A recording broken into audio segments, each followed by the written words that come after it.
Southern Workers Organizing Committee, which is our head here in North Carolina. That is what we were striving to do all the way from Northern Virginia all the way to Mississippi, organizing the South. So coming here to get with the Southern Workers Assembly and coming together will help us even make that happen even faster, I believe, and bring more people into the circle to fight for because we're all fighting for the same cause: good jobs with good pay and equal rights, and good health care and working conditions. And Muslims, male or female, black, white, green, or yellow, whatever color you are, should be part of this movement. Because first and foremost, it seems like me, speaking personally, from a woman's point of view and a Muslim, Islamic woman, we tend to seem to get misunderstood anyway. And sometimes we experience discrimination or just people just not liking us because some people in the world have negative words to say about Islamic people or people who are of Islamic faith. So I feel as though that is a good reason, or we don't want that to be the only reason, but that is a good reason for Muslim people to get involved, especially the women, to get involved, because that helps bring solidarity, it helps bring information, it helps the Muslim woman to come out and being afraid in case they're afraid, and it helps us to come together. So if you come and join, I think it would be very good for them to come and join, because in the workplace, you're also going to get that money that they owe you if it's money that you're not getting, and help us to be a group that's all fighting for the same type of things, which is mostly freedom, justice, and equality. Mm-hmm. The unions are magnificent. It's something that we have to do so that we can continue to fight against capitalism or any other injustices that are happening to the communities as individual or as a whole. We fight for freedom, justice, and equality because we work hard and we need to get paid hard. And that's just the bottom line.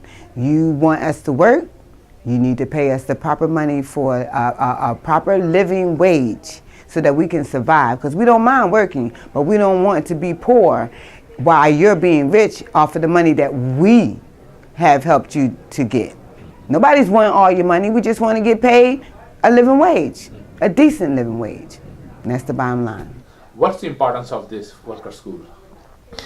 Well, the importance of this worker school is to bring our other comrades together from all over the country, basically from the Eastern Seaboard, from Boston. We have some people from Michigan, we have some people from Kentucky, some people from Texas, but basically down the Eastern Seaboard, stretching all the way down the East Coast to maybe some people from Florida, Alabama, Mississippi, Texas.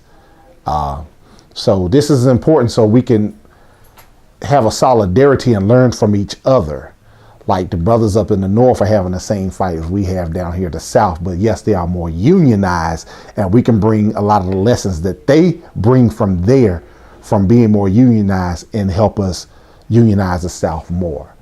So just checking in with each other, giving each other ideas, just a great all-around learning session, and how we could better not just talk, but better create and better action and movement and make things happen. Actually, what do you think about the future of the movement? The future of the movement, let me see. Well, sadly to say, a lot of the elders are transitioning and passing on. And what we have to learn from that is the knowledge needs to be passed down. Like you have different movements now, and like the elders before were 20, 18, 30 years old, 40 years old. Now they need to pass it on to the young people now. Like you had the Black Lives Matters movement, and you got to say her name, and you have women's justice. You have the LGBTQ community. You know, they just passed the laws in Charlotte about choosing which bathroom you would like to go to and stuff like that. So basically what I'm saying is we have to give that knowledge and pass it on to the younger people, because this is a new generation. The things that worked back during the civil rights era is not, it's, those concepts can come, but you can't do it like that because it's a different time. You have social media, you have more radical things that are going on now, more mass, where you can get it around everywhere real quick.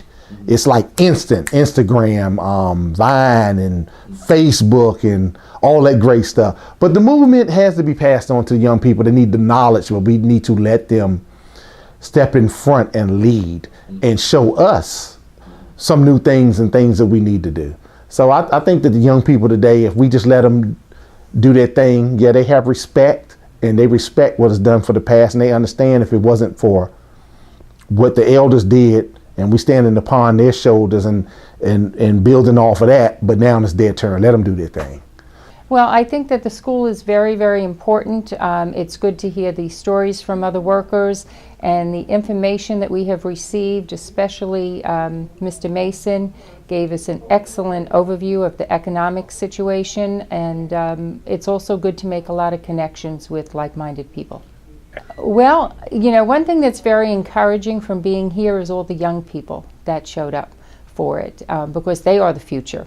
So I think there's a lot of hope in the future because of the fact that there's a lot of young people involved today, and you know, we are teaching the next generation, and that's important. We have tried for so long to get the rest of the country and the labor movement to understand that it's critical to organize the South, because like any cancer, it spreads. And unfortunately it has spread, as we've seen in Wisconsin, Michigan, West Virginia. But I think that's a wake-up call to everybody, and again, I think that will motivate more people to understand and fight for what we need as workers. This is my first full-fledged week with the workers' school. They have been in our area prior, and I've gotten a lot of information. It helps me to understand the workings of unions for the time that I've been in unions. The ILA is the second union I have been affiliated with. I was a member of Local 51 in New York City over 40 years ago. The future of the labor movement depends upon our letting our young people know the past and the history of how we've achieved the benefits that labor has provided, the laws that labor has provided, and the safety net that labor has provided through unions. I came in with my mom. She wanted me to learn. She just wanted me to learn something new, so I did learn a couple things. It's just, in school they don't teach us that at all. Like, they don't, how you say, it's like the uncovered story of history. Like, so it's just more than what we learned in high school and even in middle school. People need to stand up and fight. And a lot of people right now are doing that because they're scared to lose their jobs, and oh, what if I get in trouble? And it's not about that. Are you getting paid the right amount you need to get paid? If you want, you're 15, get up and say something. Well, my experience from attending this workers' school, I really liked it. They teach you the real history of the movement back then. The real reason of why the movement started, and it's the same reason that we're in it today. We have all these laws, but there's nobody that's really making sure that these laws are being applied to working people. I feel like if it is now that it's something that I have to do, because I'm getting this knowledge. There's a lot of people that don't know that they deserve a 10-minute break, that they can go to the bathroom whenever they feel like going. But the bosses are always at the top, and of course, somebody that has a family and a house to maintain, they're gonna be scared. They're gonna be scared to lose their job. So I think we should start educating them on their work rights. Farm workers go through a very hard condition. Sometimes they don't have portable bathrooms to go to, no water to wash their hands.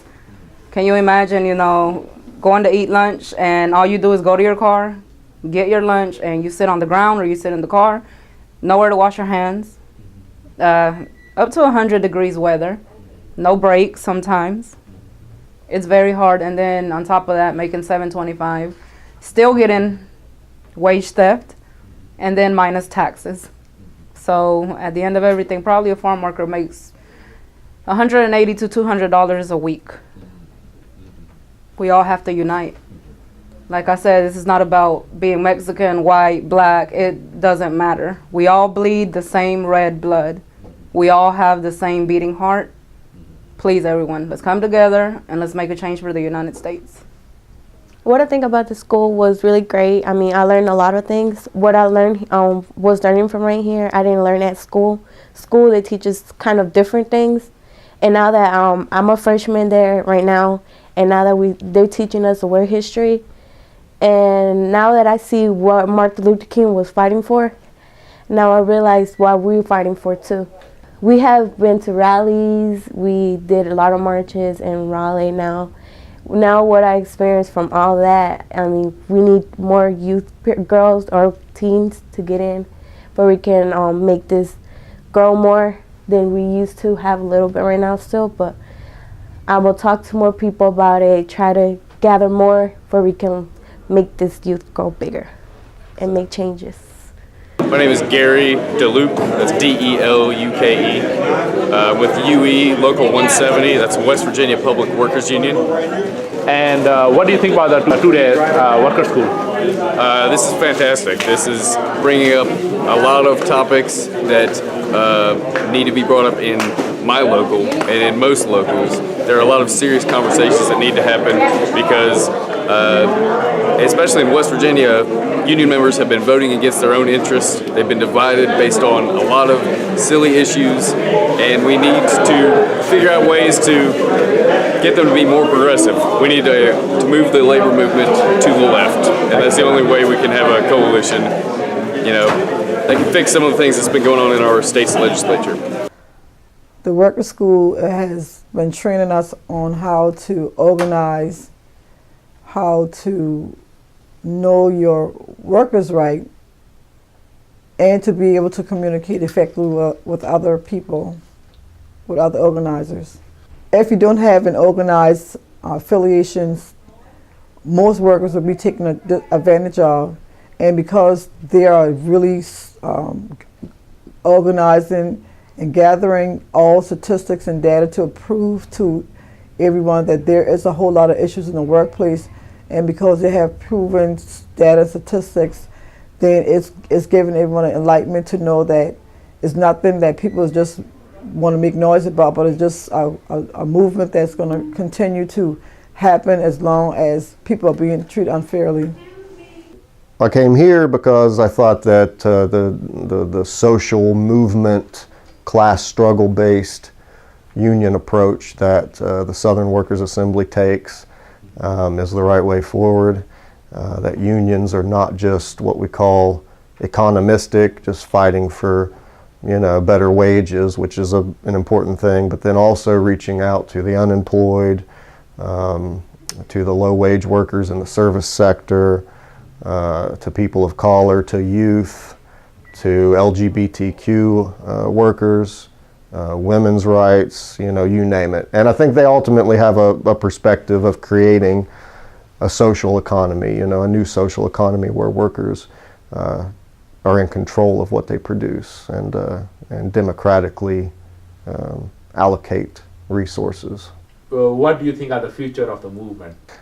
I think so long as you know, a movement is in step and in solidarity with Black Lives Matter, for instance, that there's going to be a long shelf life to that movement. And I think that, you know, one of the problems with traditional labor, as we know it in this country, is that they have been absolutely, you know, not reaching out to the black population. That has not been on the forefront of their minds. So I think so long as the Southern Workers Assembly is linking up with the Black Lives Matter movement, yes, I think that the future looks bright for this organization, and also hopefully, you know, us in Appalachian Workers Alliance can you know, link up with them and build a similar movement you know, throughout West Virginia and Ohio and Pittsburgh and places like that. So. Excellent. Well, with that, we have come to the end, unless you want to add something more. Just solidarity forever, union, community together, and the fight back is what's important, the militancy.